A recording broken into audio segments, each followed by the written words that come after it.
Alhamdulillahi Rabbil Alameen. Wa sallallahu ala khatamil anbiya'i wal mursalin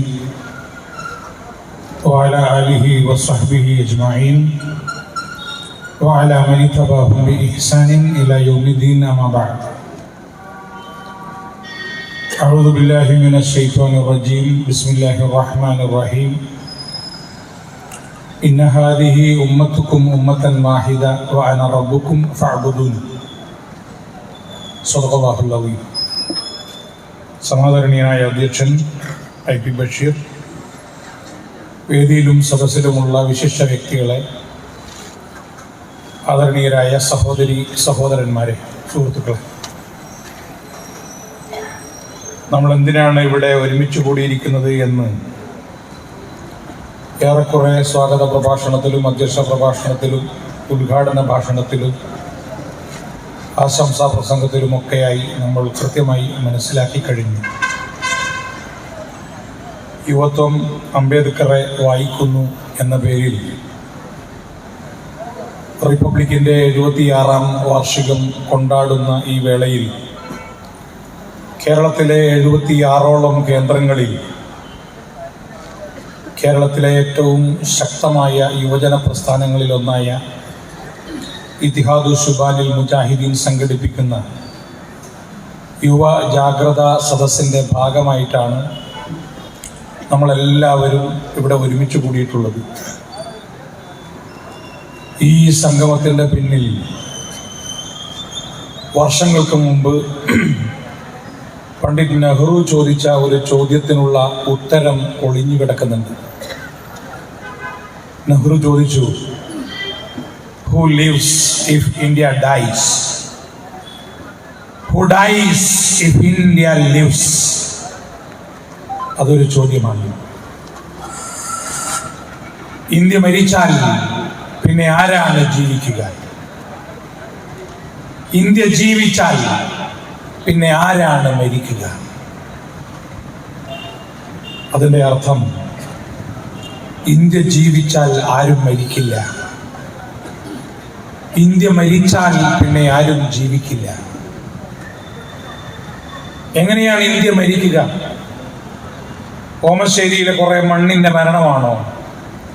കേരളത്തിലെ കുറെ മണ്ണിന്റെ മരണമാണോ? അല്ലെങ്കിൽ പുഴയുടെ മരണമാണോ? മരങ്ങളുടെ മരണമാണോ?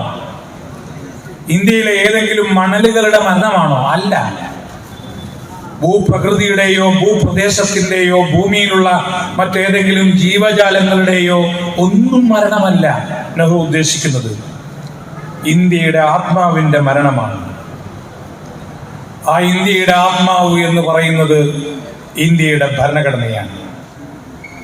ആ ഭരണഘടന നമുക്ക് സമ്മാനിച്ചത് മഹാനായ ഭീമാറാവു അംബേദ്കർ, ഡോക്ടർ B.R. അംബേദ്കർ എന്ന മഹാവ്യക്തിയാണ്.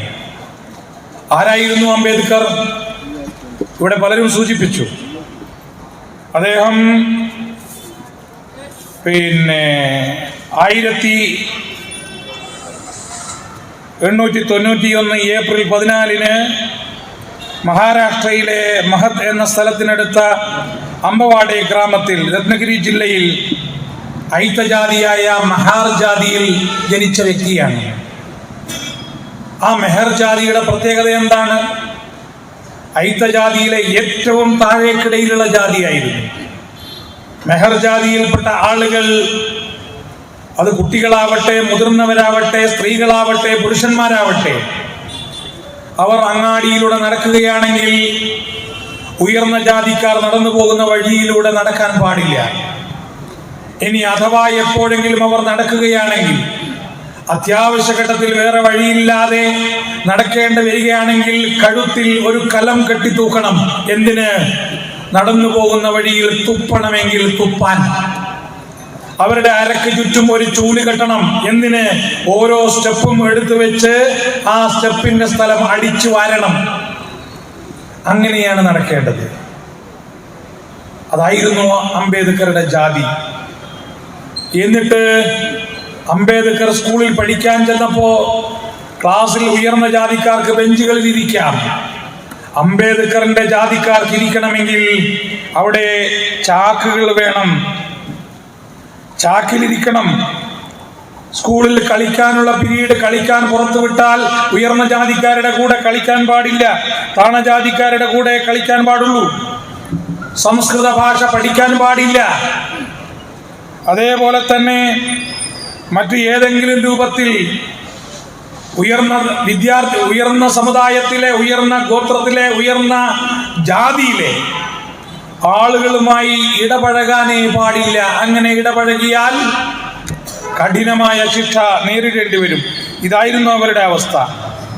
ഇതിനെയൊക്കെ തരണം ചെയ്തുകൊണ്ടാണ് അംബേദ്കർ പഠിക്കുന്നത്. അങ്ങനെ പഠിച്ച് എൽഫിൻസ്റ്റൺ ഹൈസ്കൂളിൽ 1907 മെട്രിക്കുലേഷൻ വിജയിച്ചു. അവിടെ എലുസ്കർ എന്നു പേരായ ഒരു അധ്യാപകൻ, ആ അധ്യാപകൻ അംബേദ്കർക്ക് ഒരു പുസ്തകം സമ്മാനിച്ചു, ബുദ്ധന്റെ ജീവചരിത്രം, ദ ബയോഗ്രഫി ഓഫ് ബുദ്ധ. അത് വായിച്ചപ്പോൾ അംബേദ്കറുടെ മനസ്സിൽ ഒരുപാട് നന്മയുടെ മുകുളങ്ങളിൽ നാമ്പെടുത്തു. അങ്ങനെ 14-ാം വയസ്സിൽ അദ്ദേഹം വിവാഹം കഴിക്കുകയും അദ്ദേഹത്തിന്റെ പഠനമിടുക്ക് കണക്കിലെടുത്തുകൊണ്ട് ബറോഡ രാജാവ് 25 രൂപ സ്കോളർഷിപ്പ് നൽകുകയും ചെയ്തു. അതിന്റെ ഫലത്തിൽ അദ്ദേഹം വീണ്ടും പഠിച്ച് 1912 ഇംഗ്ലീഷ്, പേർഷ്യൻ ഭാഷകളിൽ ബിരുദം നേടി. 1913 ബറോഡ സിവിൽ സർവീസിൽ അതിന്റെ ഫലത്തിൽ അദ്ദേഹം ജോലിയിൽ കയറിയപ്പോഴാണ് അതിലും വലിയ സങ്കടം. അദ്ദേഹത്തിന്റെ കീഴിലുള്ള ശിപായിമാർ, പ്യൂണുമാർ ഇദ്ദേഹത്തിന്റെ മേശയുടെ കുറച്ച് ദൂരെ നിന്നിട്ട് ഫയലുകൾ വലിച്ചെറിഞ്ഞു കൊടുക്കും. ഇദ്ദേഹത്തിന്റെ എത്രയോ താഴെയുള്ള ഉദ്യോഗസ്ഥന്മാരാണ്, മീനിയൽ സ്റ്റാഫാണ്. സവർണ ജാതിക്കാരുടെ അവഹേളനം സഹിക്കാതെ അദ്ദേഹം ജോലി രാജിവെച്ചു. വീണ്ടും അദ്ദേഹം പഠനം തുടർന്നു. ആ പഠനത്തിലാണ് നേരത്തെ ഇവിടെ പറയപ്പെട്ട ബിരുദവും ബിരുദാനന്തര ബിരുദവും അതേപോലെ തന്നെ അമേരിക്കയിൽ വെച്ച് PhD-യും ഡോക്ടറേറ്റും ഒക്കെ നേടിയത്. അതും കഴിഞ്ഞ് വീണ്ടും തിരിച്ചു വന്ന് ജോലിയിൽ കയറിയപ്പോഴും സ്ഥിതി തഥൈവ, വീണ്ടും രാജിവെച്ചു. അങ്ങനെ അതിനുശേഷം അദ്ദേഹം ഒരു തീരുമാനമെടുത്തു, ഇനി ഈ ജോലിയും കാര്യങ്ങളുമല്ല വേണ്ടത്, ഇന്ത്യയിലെ ജനങ്ങൾക്ക് ജീവിക്കുവാനുള്ള അവകാശം വേണം, ഇന്ത്യയിലെ അധസ്ഥിത വർഗത്തിന് മോചനം വേണം. അങ്ങനെ സ്വാതന്ത്ര്യം, സമത്വം, സാഹോദര്യം എന്ന മുദ്രാവാക്യം ഉയർത്തിപ്പിടിച്ചുകൊണ്ട് സാമൂഹിക നീതി പുലർത്തുന്നതിന് വേണ്ടി, പുതിയ സാമൂഹിക സംവിധാനം പടുത്തുയർത്തുന്നതിന് വേണ്ടി അംബേദ്കർ നിരവധി സംഘടനകൾക്ക് നേതൃത്വം കൊടുത്ത് നായകത്വം വഹിച്ചു. അങ്ങനെ Bahishkrit Hitakarini Sabha, independent labour party, all India scheduled caste federation, people's education society, Bombay state imperial village servants association, municipal കാക്കർ Sangh, Samata Sainik Dal, Buddhist society of India എന്നിങ്ങനെ 8ഓളം സംഘടനകളെ രൂപീകരിച്ചുകൊണ്ട് ജനങ്ങൾക്കിടയിൽ അവബോധം സൃഷ്ടിച്ച് അവരെ സംഘടിപ്പിച്ച് അവർക്ക് വിദ്യാഭ്യാസം നൽകി അവരെ സാമൂഹ്യമായി, വിദ്യാഭ്യാസപരമായി, സാമ്പത്തികമായി ഔന്നത്യത്തിലേക്ക് നയിക്കുന്നതിന് വേണ്ടി ധീരോദാത്തമായ പോരാട്ടങ്ങൾക്ക് അദ്ദേഹം നായകത്വം വഹിച്ചു. അങ്ങനെ ജസ്റ്റിസ്, ഇക്വാലിറ്റി, ഫ്രറ്റേണിറ്റി എന്ന് പറയുന്ന മഹിതമായ ഒരു ആശയ തലത്തിലേക്ക് ഇന്ത്യയിലെ ജനകോടികളെ അദ്ദേഹം നയിച്ചു കൊണ്ടുവന്നു. എന്നിട്ട് അദ്ദേഹത്തിന്റെ കഴിവും അദ്ദേഹത്തിന്റെ അറിവും അദ്ദേഹത്തിന്റെ നിയമമേഖലയിലുള്ള പരിജ്ഞാനവും ഒക്കെ പരിഗണിച്ചുകൊണ്ട് അമേരിക്കയിൽ അദ്ദേഹത്തിന് അനുഭവിക്കാൻ കഴിഞ്ഞ ജാതിരഹിത സമൂഹത്തിന്റെ മൂല്യം ഇന്ത്യ രാജ്യത്തിലെ ജനങ്ങൾക്കും അനുഭവവേദ്യമാകണം എന്നുള്ള താല്പര്യത്തിൽ അദ്ദേഹം ഇന്ത്യ രാജ്യത്തിന്റെ ഭരണഘടനയ്ക്ക് നായകത്വം വഹിക്കാനുള്ള നിയോഗം ഏൽപ്പിക്കപ്പെട്ടു.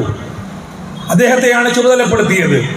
അദ്ദേഹവും കൂട്ടാളികളും ചേർന്നുകൊണ്ട് നിരവധി വകുപ്പുകളും ആർട്ടിക്കിളുകളും ഉപവകുപ്പുകളുമായി ഇന്ത്യയിലെ എല്ലാ ജനങ്ങൾക്കും അവകാശം കിട്ടുന്ന രൂപത്തിൽ ആർക്കും തന്നെ കൈയേറ്റം ചെയ്യാനാവാത്ത മൗലിക അവകാശങ്ങളടക്കം ഉൾപ്പെടുത്തിക്കൊണ്ട് ഇന്ന് ഈ ഓമശ്ശേരിയിലെ ടൗണിൽ every citizen is entitled to preach, practice and propagate his faith. ഓരോ പൗരനും അവൻ ഇഷ്ടമുള്ള വിശ്വാസം സ്വീകരിക്കുവാനും അത് ആചരിക്കുവാനും അത് പ്രചരിപ്പിക്കുവാനുമുള്ള സ്വാതന്ത്ര്യമുണ്ട് എന്നുള്ള ഫ്രീഡം ഓഫ് ഫെയ്ത്ത് അടക്കം, സംസാര സ്വാതന്ത്ര്യമടക്കം ഒരുപാട് അവകാശങ്ങൾ രേഖപ്പെടുത്തി വെച്ച ഭരണഘടന ഇന്ത്യക്ക് സമ്മാനിച്ചു.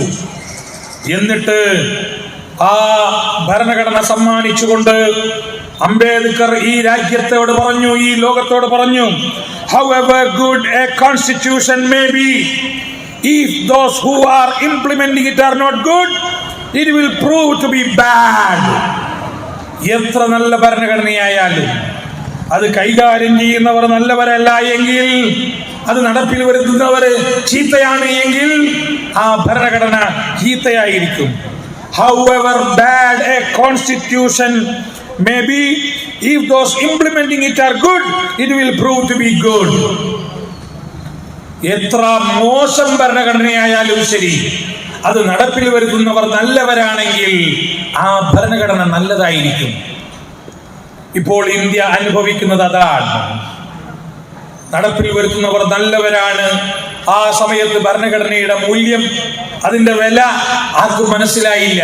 പക്ഷേ കണ്ണില്ലാത്തപ്പോഴാണ് കണ്ണിന്റെ വിലയറിയുക എന്ന് പറഞ്ഞതുപോലെ ഇപ്പോൾ ഭരണഘടന നടപ്പിലാക്കുന്നവർ ചീത്തയായപ്പോഴാണ് ഈ ഭരണഘടനയുടെ വില ഇന്ത്യക്കാർക്ക് മനസ്സിലാവാൻ തുടങ്ങിയത്.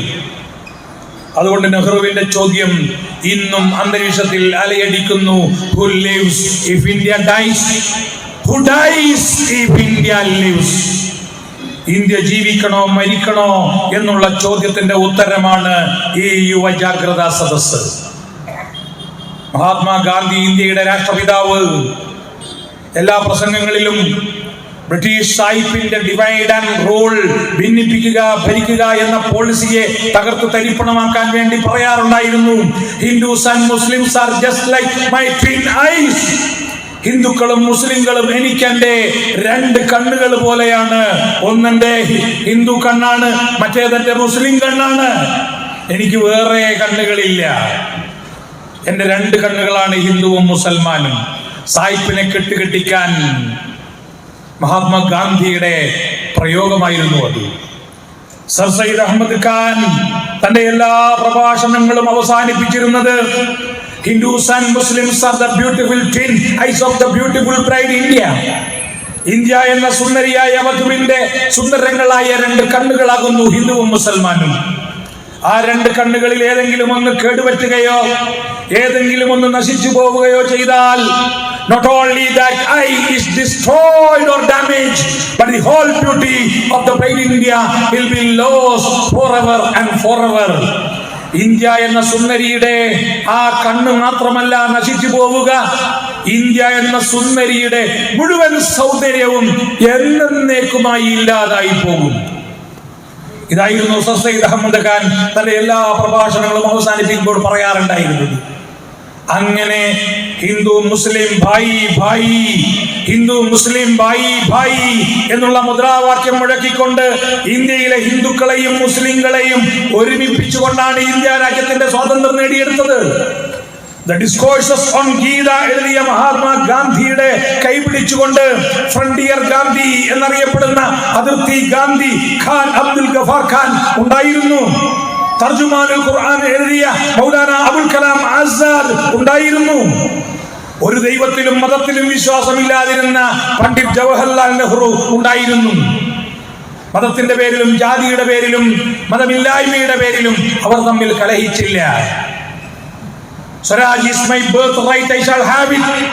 സ്വരാജ്യം എന്റെ ജന്മാവകാശമാണ്, എനിക്കത് വേണമെന്ന് പറഞ്ഞ് ഇന്ത്യയിലെ ജനലക്ഷങ്ങളെ ആവേശം കൊള്ളിച്ച, വർഷങ്ങൾക്ക് മുമ്പ് ഇന്ത്യയിലെ സ്വാതന്ത്ര്യ സമരത്തിന് ഊർജം പകർന്ന ബാലഗംഗാധര തിലകന്റെ കൂടെ ആവേശം പകരാൻ മറ്റൊരു കാലത്ത് ആവേശം പകർന്നുകൊണ്ട് മൗലാന മുഹമ്മദ് അലി ഉണ്ടായിരുന്നു.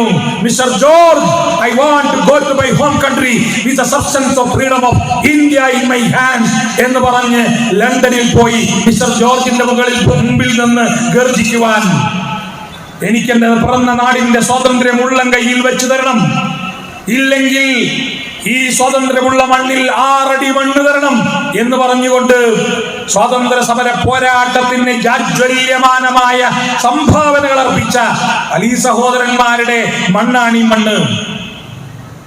ആ പോരാട്ടത്തിന്റെ പാരമ്പര്യമാണ് സ്വാതന്ത്ര്യത്തിന്റെ പോരാട്ടത്തിന്റെ പാരമ്പര്യം.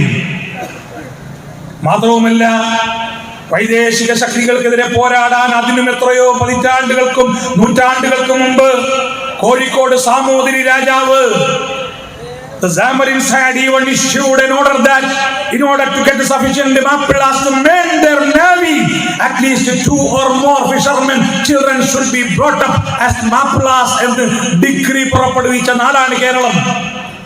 കാരണം സമുദ്രത്തിലേക്ക് സമുദ്രദേവിയുടെ കോപം കിട്ടുമെന്നുള്ള ഭീതി കൊണ്ട് സമുദ്രത്തിന്റെ മുകളിലൂടെ യാത്ര ചെയ്യാൻ ഹിന്ദുക്കൾക്ക് നിഷിദ്ധമായിരുന്നു. അന്ന് പറങ്കിപ്പടയോട് പോരാട്ടം നടത്താൻ കുഞ്ഞാലിമരക്കാരന്മാരുടെ സൈന്യത്തിലേക്ക് മതിയായ ആൺകുട്ടികളെ പടയാളികളായി കിട്ടാൻ ഓരോ ഹിന്ദു മുക്കുവ കുടുംബത്തിലും 2 അതിൽ കൂടുതലോ ആൺകുട്ടികളെ മുസ്ലിം കുട്ടികളാക്കി പോറ്റി വളർത്തണം എന്നാണ് ഹിന്ദുവായ സാമൂതിരി രാജാവ് ഒപ്പിട്ടത്, ഉത്തരവ് പുറപ്പെടുവിച്ചത്. അതാണ് കേരളം, അതാണ് ഇന്ത്യ. ആ ഇന്ത്യ അങ്ങനെ വേണ്ട എന്ന്, ഹിന്ദു മുസ്ലിം മൈത്രി വേണ്ട എന്ന് ചിന്തിക്കുന്ന ആളുകളാണ് ചരിത്രത്തെ വക്രീകരിച്ചുകൊണ്ട് പേരുകൾ മാറ്റാനും അതേപോലെ തന്നെ ന്യൂനപക്ഷ വേട്ടകൾ നടത്തുവാനും അപരവൽക്കരണം നടത്തുവാനും ആരാധനാലയങ്ങൾ തകർക്കുവാനും ബുൾഡോസർ സംസ്കാരം കൊണ്ടുവരുവാനും അങ്ങനെ ഭീതിയുടെ മുൾമുനയിൽ നിർത്തിക്കൊണ്ട് പകയുടെയും വിദ്വേഷത്തിന്റെയും ചിത്രം ഈ രാജ്യത്ത് വരയ്ക്കുവാനും ശ്രമിച്ചുകൊണ്ടിരിക്കുന്നത്. ഇതേത് മതമാണ് പഠിപ്പിച്ചത്? ഹിന്ദു മതം ഇത് പഠിപ്പിച്ചിട്ടുണ്ടോ? ഇസ്ലാം മതം ഇത് പഠിപ്പിച്ചിട്ടുണ്ടോ? ക്രിസ്തു മതം ഇത് പഠിപ്പിച്ചിട്ടുണ്ടോ? ഇല്ല, ഇല്ല, ഇല്ല എന്നാണ് 3 ചോദ്യത്തിന്റെയും ഉത്തരം. എല്ലാ ചോദ്യങ്ങളുടെയും ഉത്തരം അത് തന്നെയാണ്. മതവും വർഗീയതയും മതവും തീവ്രവാദവും രണ്ടും രണ്ടാണ് എന്ന് ഇന്ത്യക്കാർ തിരിച്ചറിയേണ്ട കാലം അതിക്രമിച്ചിരിക്കുന്നു. സ്വാമി വിവേകാനന്ദൻ ഹിന്ദു മതത്തെ പരിചയപ്പെടുത്തിക്കൊണ്ട് നടത്തിയിട്ടുള്ള എല്ലാ പ്രസംഗങ്ങളിലും ഉദ്ധരിക്കാറുള്ള മനോഹരമായ ഒരു ശ്ലോകമുണ്ട്. സർവവേദ പുരാണേഷു വ്യാസസ്യ വചനദ്വയം പരോപകാരം പുണ്യായ പപായ പരപീഡനം. സർവവേദങ്ങളിലൂടെയും സർവപുരാണങ്ങളിലൂടെയും വ്യാസൻ പഠിപ്പിച്ചിട്ടുള്ള 2 കാര്യങ്ങൾ ഇവയാണ്. പരോപകാരം പുണ്യായ, ഒന്ന് മറ്റുള്ളവർക്ക് ഉപകാരം ചെയ്യുന്നത് പുണ്യമായി കരുതുക. പാപായ പരപീഡനം, മറ്റുള്ളവരെ പീഡിപ്പിക്കുന്നത്, മറ്റുള്ളവർക്ക് പീഡനം നൽകുന്നത് പാപമായും കരുതുക. ഇതാണ് സർവവേദങ്ങളും സർവപുരാണങ്ങളും. ഋഗ്വേദം, യജുർവേദം, അഥർവവേദം, സാമവേദം തുടങ്ങിയ എല്ലാ വേദങ്ങളും എല്ലാ പുരാണങ്ങളും ഈ ലോകത്തുള്ള ഹൈന്ദവ ധർമ്മ സംഹിത പിന്തുടരുന്ന ആളുകളെ പഠിപ്പിക്കുന്ന 2 മൂല്യങ്ങൾ ഇവയാണ് എന്നാണ് സ്വാമി വിവേകാനന്ദൻ പറയുന്നത്. എനിക്ക് സംസ്കൃതം പറഞ്ഞു തരാറുള്ള എന്റെ സ്കൂളിൽ ഉണ്ടായിരുന്ന കൃഷ്ണകുമാർ നമ്പൂതിരി പറഞ്ഞത് ഇത് മാത്രമല്ല, സർവവേദ എന്നതിന് പകരം അഷ്ടാദശ പുരാണേഷു 18 പുരാണങ്ങളിലൂടെ എന്ന് വേറെയും വാക്യത്തിലുണ്ട് എന്നാണ്. 18 പുരാണങ്ങളിലൂടെ വ്യാസൻ പഠിപ്പിച്ചത് എല്ലാം പരോപകാരം പുണ്യായ പാപായ പരപീഡനം എന്നാണ്. എന്നിട്ട് ആ ഹിന്ദു ധർമ്മത്തിന്റെ ആളുകൾ പറയുന്നു, ബാബർ ഖാ ഔലാദും ജാവോ പാകിസ്ഥാൻ യാ ഖബറിസ്ഥാൻ. ബാബറുടെ മക്കളെ പോ പാകിസ്ഥാനിലേക്ക്, അല്ലെങ്കിൽ മരിക്കാൻ ഒരുങ്ങി ഖബറിസ്ഥാനിലേക്ക് പോയിക്കോ. ഏതാണ് ഈ മതം? പരോപകാരം പുണ്യായ പാപായ പരപീഡനം പഠിപ്പിച്ച മതത്തിന് ഇങ്ങനെ മുദ്രാവാക്യം മുഴക്കാൻ കഴിയുമോ? ഈ രാജ്യത്തുള്ള ഹൈന്ദവ ധർമ്മവിശ്വാസികൾ, ഹിന്ദു മതവിശ്വാസികൾ ആലോചിക്കേണ്ടതാണ്. ഭാരതത്തിൽ എല്ലാ പ്രഭാതങ്ങളിലും സർവേ ഭവന്തു സുഖിന സർവേ സന്തു നിരാമയാഃ സർവേ ഭദ്രാണി പശ്യന്തു മാ കശ്ചിത് ദുഃഖഭാഗ് ഭവേത്. ബൃഹദാരണ്യക ഉപനിഷത്തിലെ മനോഹരമായ മന്ത്രം ഉരുവിടുന്ന ഹൈന്ദവ സഹോദരൻ, സർവരും സുഖമായി ഭവിക്കട്ടെ, സർവരും ആരോഗ്യശാലികളാവട്ടെ, സർവരും സന്തോഷവാന്മാരാവട്ടെ, ആർക്കും ദുഃഖമില്ലാതിരിക്കട്ടെ. എന്താ ഈ ശ്ലോകം എഴുതിയ മുനിശ്രേഷ്ഠന്മാർക്ക്, മഹർഷിവര്യന്മാർക്ക് സർവ ഹിന്ദുക്കൾക്കും എന്ന് പറയാൻ അറിഞ്ഞുകൂടാഞ്ഞിട്ടാണോ? സർവ ഇന്ത്യക്കാർക്കും എന്ന് പറയാൻ അറിഞ്ഞുകൂടാഞ്ഞിട്ടാണോ? അല്ല, അതാണ് മതം. സർവർക്കും സുഖം, സർവർക്കും സുഖം. ലോകാ സമസ്ത സുഖിനോ ഭവന്തു. സമസ്ത ലോകവും സുഖമായി ഭവിക്കട്ടെ, സമസ്ത ലോകവും സുഖമായി ഭവിക്കട്ടെ. എന്താ ഇങ്ങനെ പറയാൻ പറ്റിയത്? അത് മതത്തിന്റെ ഒരു ആശയമാണ്. ലോകത്തുള്ള എല്ലാ മനുഷ്യരും ഒരേ കുടുംബത്തിലെ അംഗങ്ങളാണ്. സ്വാഗത പ്രഭാഷകൻ അദ്ദേഹത്തിന്റെ പ്രഭാഷണത്തിന്റെ തുടക്കത്തിൽ ഓതി കേൾപ്പിച്ച വിശുദ്ധ ഖുർആനിലെ 49-ാം അധ്യായമായ സൂറത്തുൽ ഹുജറാത്തിലെ 13-ാമത്തെ വചനമുണ്ട്. യാ അയ്യുഹന്നാസ്, ഹേ മനുഷ്യരെ, ഇന്നാ ഖലഖനാകും മിൻ ദകരിൻ വ ഉൻസാ, നിങ്ങളെ എല്ലാവരെയും നാം സൃഷ്ടിച്ചിട്ടുള്ളത് ഒരാണിൽ നിന്നും ഒരു പെണ്ണിൽ നിന്നുമാണ്. വജഅൽനാകും ശുഊബൻ വഖബാഇല ലിതആറഫു, നിങ്ങളെ വിവിധ വർഗങ്ങളും ഗോത്രങ്ങളുമാക്കി തിരിച്ചിരിക്കുന്നത് നിങ്ങൾ പരസ്പരം തിരിച്ചറിയാൻ വേണ്ടി മാത്രമാണ്. ഇന്ന അക്രമക്കും ഇൻദല്ലാഹി അത്ഖാകും, അല്ലാഹുവിന്റെ പക്കൽ നിങ്ങളിൽ ഏറ്റവും ആദരണീയർ ആരാണോ അല്ലാഹുവിൽ തഖ്വയുള്ളത്, അല്ലാഹുവിനെ സൂക്ഷിച്ച് ജീവിക്കുന്നത്, അവർ മാത്രമാകുന്നു എന്നാണ് അല്ലാഹു സുബ്ഹാനഹു വ തആല ഖുർആനിൽ പറയുന്നത്. നമ്മളൊക്കെ ഒരു ഉപ്പയുടെ ഒരു ഉമ്മയുടെ മക്കളാണ്. അതുകൊണ്ടാണ് രഘുവംശ മഹാകാവ്യത്തിന്റെ പ്രാരംഭത്തിൽ നമുക്ക് കാണാം, ജഗതപിതരോ വന്ദേ പാർവതീ പരമേശ്വരവും, ഈ ജഗത്തിന്റെ ആദി മാതാപിതാക്കളായ പാർവതീ പരമേശ്വരന്മാരെ വന്ദിച്ചുകൊണ്ട് ഞാനിതാ തുടങ്ങുന്നു. ഇസ്ലാമിൽ ആദൻ നബിയും ഹവ്വാ ബീവിയുമാണെങ്കിൽ ഹിന്ദു ധർമ്മത്തിൽ പാർവതിയും പരമേശ്വരനുമാണ്. ഇതാണ് വ്യത്യാസം. ബൈബിൾ പഴയ നിയമത്തിലെ 1-ാമത്തെ പുസ്തകത്തിൽ ആദിപിതാവായ ആദാമിനെ പറ്റിയും ആദിമാതാവായ ഹവ്വയെ പറ്റിയുമാണ് പറയുന്നത്. അതുകൊണ്ടാണ് ഉള്ളൂർ ഒരച്ഛനമ്മയ്ക്ക് പിറന്ന മക്കൾ ഓർത്താൽ ഒരൊറ്റ തറവാട്ടുകാർ നാം, നാഥന്റെ മുറ്റത്ത് വിളഞ്ഞിടുന്ന നന്മുന്തിരിക്കൊത്ത് മനുഷ്യവർഗം എന്ന് നമുക്ക് പാടിത്തന്നത്. ഒരച്ഛന്റെ, ഒരമ്മയുടെ, ഒരുപ്പയുടെ, ഒരു ഉമ്മയുടെ മക്കളാണ് ഈ പ്രപഞ്ചത്തിലുള്ള എല്ലാ മനുഷ്യരും. അതുകൊണ്ട് മഹർഷിവര്യന്മാർക്ക് ലോക സമസ്ത സുഖിനോ ഭവന്തു പറയാൻ മടിയുണ്ടായില്ല, സർവേ ഭവന്തു സുഖിന പറയാൻ മടിയുണ്ടായില്ല, വസുധൈവ കുടുംബകം പഠിപ്പിക്കാൻ മടിയുണ്ടായില്ല. പക്ഷെ ഇതൊന്നും പഠിക്കാൻ തയ്യാറാവാത്ത, ഇതാണ് ഞങ്ങളുടെ ധർമ്മമെന്ന് തിരിച്ചറിയാൻ തയ്യാറാവാത്ത, വോട്ടുകൾക്ക് വേണ്ടി, നോട്ടുകൾക്ക് വേണ്ടി, അധികാരത്തിന് വേണ്ടി മനുഷ്യരെ തമ്മിലടിപ്പിക്കുന്ന ഇരുട്ടിന്റെ ശക്തികൾക്ക് രാജ്യം എന്തായാലും വേണ്ടില്ല, നാടെന്തായാലും വേണ്ടില്ല, ചരിത്രം എന്ത് പഠിപ്പിച്ചാലും വേണ്ടില്ല, ഞങ്ങൾ വിചാരിച്ചത് നടപ്പിലാക്കുമെന്നുള്ള മുഷ്കുമായി നടക്കുകയാണ്. അരുത് എന്ന് മാത്രമാണ് മുന്നറിയിപ്പ് നൽകാനുള്ളത്. കാരണം ചരിത്രം പഠിപ്പിച്ച ചില പാഠങ്ങളുണ്ട്. എല്ലാ ദിവസവും 1-ാമത്തെ പേജിൽ എന്റെ ഫോട്ടോ അച്ചടിച്ചിരിക്കണമെന്ന് ഉത്തരവിട്ട സദ്ദാം ഹുസൈൻ ഇന്ന് ലോകത്തില്ല. 20,000 പോളിറ്റ് ബ്യൂറോ അംഗങ്ങളെ തനിക്കെതിരായി വരും എന്ന് പറഞ്ഞ് പേടിച്ച് ഇഞ്ചിഞ്ചായി കൊന്നുകളഞ്ഞ ജോസഫ് സ്റ്റാലിൻ ഇന്ന് ആരും അദ്ദേഹത്തിന്റെ വാഴ്ത്തുപാട്ടുകാരായില്ല. Adolf Hitler ജനകോടികളെ വറപ്പിച്ച ലോകമഹായുദ്ധത്തിന് നായകത്വം വഹിച്ചവനായിരുന്നു. ആരും അയാളെ ഇന്ന് പുകഴ്ത്തി പറയുന്നില്ല. ബെനിറ്റോ മുസോളിനി വലിയ കൊലകൊമ്പനായിരുന്നു, ആരും പറയുന്നില്ല. ഇതിനേക്കാൾ വലിയ വേറെ ഒരു കൊലകൊമ്പൻ ഉണ്ടായിരുന്നു, മിസ്റ്റർ ഫിർഔൻ. ഞാനാണ് അത്യുന്നതനായ റബ്ബ് എന്നായിരുന്നു അവന്റെ ആക്രോശം. അവനെയും ആരും വാഴ്ത്തി പറയുന്നില്ല. അവരൊക്കെ ഈ ലോകത്തിന്റെ ചരിത്രത്തിന്റെ ഇരുട്ടറകളിലേക്ക് തള്ളിമാറ്റപ്പെട്ടിട്ടുണ്ട്. എല്ലാ ഏകാധിപതികൾക്കും എല്ലാ സ്വേച്ഛാധിപതികൾക്കും അതേ ഇരുട്ടറ തന്നെയാണ് കാലം കരുതി വെച്ചിട്ടുള്ളത്. കുറച്ച് സമയമെടുക്കും എന്ന് മാത്രമേ ഉള്ളൂ.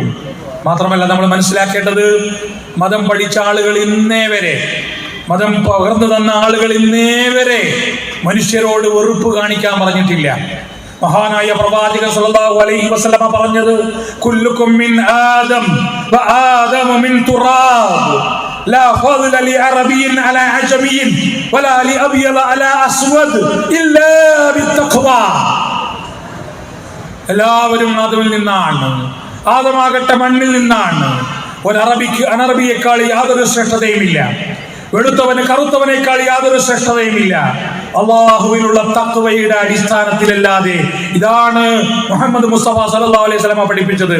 മഹാനായ സ്വാമി വിവേകാനന്ദൻ പറയുന്നത്, അദ്ദേഹത്തിന്റെ the complete works of Swami Vivekananda volume number 2 page number 374, അതിൽ അദ്ദേഹം പറയുകയാണ്, I shall go to the mosque of the Mussulman Mohammedan, I shall enter the Christian church and kneel before the crucifix.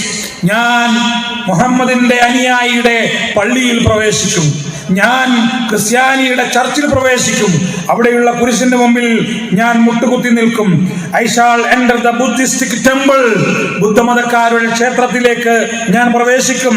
Where I shall take refuge in Buddha and in his law, ബുദ്ധന്റെയും അദ്ദേഹത്തിന്റെ നിയമങ്ങളുടെയും കീഴിൽ ഞാൻ അഭയം തേടും. I shall go into the forest, ഞാൻ കാട്ടിലേക്ക് പോകും. എന്നിട്ടോ, and sit down in meditation with the Hindu who is trying to see the light which enlightens the heart of everyone. ആ കാട്ടിൽ പോയിട്ട് ഹിന്ദുവിന്റെ കൂടെ ധ്യാനത്തിലിരുന്നിട്ട് മനസ്സിന്റെ അകത്തളങ്ങളെ ജാജ്വല്യമാനമാക്കുന്ന, പ്രകാശമയമാക്കുന്ന ആ വെളിച്ചം, അത് മുഴുവൻ ഞാൻ സ്വാംശീകരിക്കും.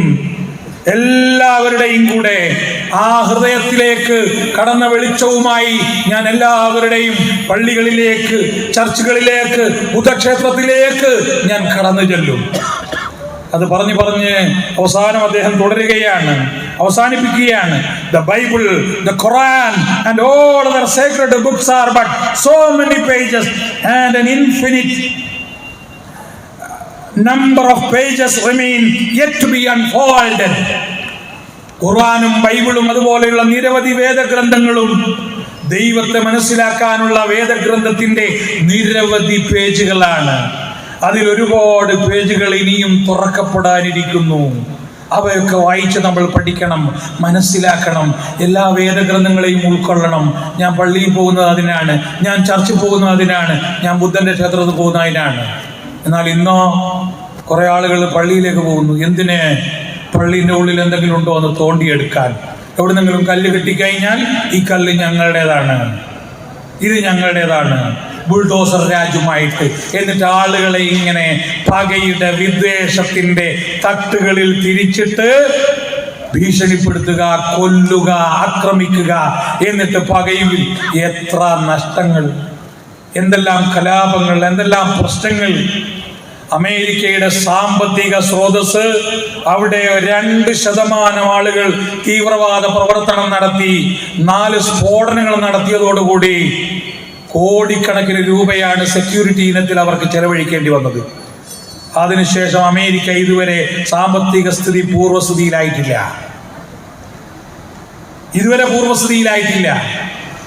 ഇപ്പോൾ യുദ്ധം നടത്തി ഓരോ 3 ദിവസത്തേക്കും 932 കോടി രൂപയാണ് ഇസ്രായേലിന് ചെലവഴിച്ചത്. ചെറിയ തോതിലുള്ള ചില്ലറ അക്രമങ്ങൾ ഹമാസ് എന്ന് പറയുന്ന സംഘടന നടത്തിയപ്പോ അതിനെ ചെറുക്കാൻ നടത്തിയിട്ട് അവസാനം ഇപ്പോൾ വെടിനിർത്തൽ നടത്തി. എങ്ങനെയാ നിർത്തിയത് അറിയില്ല. ഞാൻ പറയുന്നത്, അക്രമവും തിരിച്ചുള്ള അക്രമവും ഒക്കെ നടക്കുന്ന ഒരു ഘട്ടം വന്നാൽ സമാധാനം എന്ന് പറയുന്നത് ആർക്കും തന്നെ കിട്ടുകയില്ല. അതുകൊണ്ട് അക്രമത്തിന്റെ ഭാഷയല്ല, നേരത്തെ ഇവിടെ പ്രസിഡന്റ് പറഞ്ഞതുപോലെ, രാഹുൽ ഗാന്ധി പറയാറുള്ളത് പോലെ, വിദ്വേഷത്തിന്റെ കടയിൽ, വിദ്വേഷത്തിന്റെ അങ്ങാടിയിൽ സ്നേഹത്തിന്റെ ഒരു കട തുറക്കാൻ അതിനു വേണ്ടിയാണ് ഈ യുവജാഗ്രതാ സദസ്സ്. ഈ യുവജാഗ്രതാ സദസ്സ് അതിനാണ്. ഇന്ന ഹാദിഹി ഉമ്മത്തുക്കും ഉമ്മത്തൻ വാഹിദ വഅന റബ്ബുക്കും ഫഅബ്ദൂൻ. തീർച്ചയായും നിങ്ങളുടെ ഈ സമുദായം, മനുഷ്യ സമുദായം ഒരൊറ്റ സമുദായമാണ്, ഒരൊറ്റ സമൂഹമാണ്. വഅന റബ്ബുക്കും, ഞാനാണ് നിങ്ങളുടെ റബ്ബ്. ഫഅബ്ദൂൻ, നിങ്ങൾ എന്നെ മാത്രം ആരാധിക്കുവിൻ എന്ന് പറയുന്ന ഏക മാനവികതയുടെ, ഏക ദൈവത്വത്തിന്റെ സന്ദേശത്തിലേക്ക് നാം തിരിച്ചു വരിക എന്നുള്ളതാണ് ഇതിനുള്ള ഏറ്റവും വലിയ മരുന്ന്. ഇങ്ങനെ ആയാൽ നമുക്ക് രക്ഷപ്പെടാം. ഹിന്ദുവിനൊരു പ്രത്യേക ദൈവം, മുസ്ലിമിനൊരു പ്രത്യേക ദൈവം, ക്രിസ്ത്യാനിക്കൊരു ദൈവം, അങ്ങനെയല്ല. നമുക്കൊക്കെ ഒരു ദൈവമാണ്. ഹിന്ദുവിനും മുസ്ലിമിനും ക്രിസ്ത്യാനിക്കും വായുവും വെള്ളവും വെളിച്ചവും നൽകുന്ന ഒരേ ഒരു ദൈവം അള്ളാഹു എന്ന് അറബിയിൽ ആ ദൈവത്തിന് നമ്മൾ പേര് പറയും. ദി ഓൾമൈറ്റി ഗോഡ് എന്ന് ഇംഗ്ലീഷിൽ പറയും. സർവശക്തനായ പടച്ചതമ്പുരാൻ എന്ന് പച്ച മലയാളത്തിൽ പറയും. പ്രായമായ ആളുകളുടെ ഭാഷയിൽ എല്ലാം കാണുന്ന മുകളിലുള്ള ഒരുത്തൻ എന്ന് പറയും. നിങ്ങൾ ഏത് പേരിൽ ആ പടച്ചതമ്പുരാനെ വിളിച്ചാലും ഫലഹുൽ അസ്മാഉൽ ഹുസ്ന, ഏറ്റവും ഉത്തമമായ നാമങ്ങൾക്കുടയവൻ ആ പടച്ചതമ്പുരാനാണ്, ആ അള്ളാഹുവാണ്. ആ അള്ളാഹുവിൻ്റെ സൃഷ്ടികളാണ് ഈ പ്രപഞ്ചത്തിലെ എല്ലാവരും. അതുകൊണ്ട് മതം ക്രൂരതയല്ല. ദാഹിച്ചു വലഞ്ഞ നായക്ക് വെള്ളം കൊടുത്തതിന്റെ പേരിൽ സ്വർഗം കിട്ടിയ മനുഷ്യന്റെ കഥ പഠിപ്പിച്ചു തന്ന പ്രവാചകൻ കാരുണ്യത്തിന്റെ പ്രവാചകനാണ്, ക്രൂരതയുടെ പ്രവാചകനല്ല. പൂച്ചക്കുട്ടിയെ കെട്ടിയിട്ട് പട്ടിണിക്കിട്ട് കൊന്നതിന്റെ പേരിൽ നരകപ്രവേശം നേടിയ മനുഷ്യന്റെ കഥ പഠിപ്പിച്ചു തന്ന പ്രവാചകൻ ക്രൂരതയുടെ പ്രവാചകനല്ല, കാരുണ്യത്തിന്റെ പ്രവാചകനാണ്. തമസാ നദിയിൽ തന്റെ ശിഷ്യനായ ഭരദ്വാജന്റെ കൂടെ കുളിക്കാൻ പോകുന്ന വേളയിൽ മരക്കൊമ്പിൽ നിന്ന് ഇണചേരുകയായിരുന്ന ക്രൗഞ്ചപ്പക്ഷികളിൽ ഒന്നിനെ അമ്പെയ്ത് വീഴ്ത്തിയ കാട്ടാളനോട്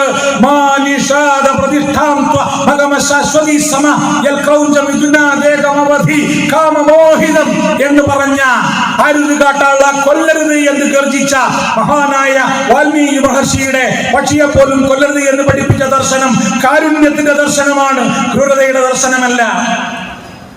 പരുന്തിൽ നിന്ന് പ്രാവിനെ രക്ഷിക്കുന്നതിന് വേണ്ടി സ്വന്തം ശരീരത്തിൽ നിന്ന് മാംസം മുറിച്ചു നൽകാൻ തയ്യാറായ ശിബി ചക്രവർത്തിയുടെ പാരമ്പര്യം ആർഷ ഭാരതത്തിന്റെ പാരമ്പര്യമാണെന്ന് പഠിപ്പിക്കുന്ന ഹൈന്ദവ ധർമ്മം ഒരു കൊച്ചുമാടപ്പിറാവിനായി പോലും ജീവിതം ഹോമിക്കുവാൻ ഭാരതം കാട്ടിത്തന്നു എന്ന് കവി എഴുതിയ ആ സംഭവത്തിന് നിദാനമായ മഹിതമായ പാരമ്പര്യം പഠിപ്പിക്കുന്നത് ഹിന്ദുമതം ക്രൂരതയുടെ ധർമ്മമല്ല എന്നാണ്, കാരുണ്യത്തിന്റെ ധർമ്മമാണ്. അതുകൊണ്ടാണ് മഹാഭാരതത്തിൽ നിരവധി സ്ഥലങ്ങളിൽ യഥോ ധർമ്മസ്തോ ജയ, എവിടെ ധർമ്മമുണ്ടോ അവിടെ ജയമുണ്ട് എന്ന് പറയുന്നത്. എവിടെ ധർമ്മമുണ്ടോ അവിടെ വിജയമുണ്ട്. അതിനർത്ഥം എന്താ? എവിടെ ധർമ്മമില്ലയോ അവിടെ വിജയമില്ല. അതുകൊണ്ട് ധർമ്മത്തിന്റെ സന്ദേശവാഹകരായി മാറാനാണ് ഈ യുവജാഗ്രതാ സദസ്സ് ആഹ്വാനം ചെയ്യുന്നത്. ഞാൻ ദീർഘിപ്പിക്കുന്നില്ല. ഞാൻ ഇത്രയൊന്നും സംസാരിക്കാൻ ഉദ്ദേശിച്ചിരുന്നില്ല, എനിക്ക് ശബ്ദമില്ലായിരുന്നു. പക്ഷെ നിങ്ങളുടെ ഈ സദസ്സിന്റെ മനോഹാരിത കണ്ടപ്പോൾ അതറിയാതെ അങ്ങ് പ്രസംഗിച്ചു പോയതാണ്. ഏതായാലും ഈ യുവജാഗ്രത നമ്മളുടെ കൈമോശം വരാതെ ആര് ശ്രമിച്ചാലും വിശ്വാസികളെ സംബന്ധിച്ചിടത്തോളം അല്ലാഹുമ്മ ലാ മാനിഅ ലിമാ അഅ്തൈത വലാ മുഅ്തിയ ലിമാ മനഅത വലാ റാദ്ദ ലിമാ ഖളൈത ആവർത്തിച്ച് ഉരുവിട്ട് ഉറപ്പിക്കുന്ന ഒരുത്തനെ സംബന്ധിച്ചിടത്തോളം ഒരു ബേജാറും ഒരു വെപ്രാളവും വേണ്ടതില്ല. പടച്ചതമ്പുരാൻ തീരുമാനിച്ചതല്ലാതെ ഈ ഭൂമിയിൽ ഒന്നും നടക്കില്ല, അതേ നടക്കുള്ളൂ. അതുകൊണ്ട് നമ്മൾ ചെയ്യേണ്ട മൻ റആ മിൻകും മുൻകറൻ എന്ന് പറഞ്ഞ് പ്രവാചകൻ പഠിപ്പിച്ചൊരു കാര്യമുണ്ട്. അതിൽ നമ്മുടെ ഇന്ത്യ രാജ്യത്തെ ഇന്ത്യൻ ഭരണഘടന നമുക്ക് നൽകിയിട്ടുള്ള അവകാശം ഉപയോഗപ്പെടുത്തിക്കൊണ്ട് നാവ് കൊണ്ടാണ് ഇതിനെ ഇപ്പോൾ ചെറുക്കുന്നത്.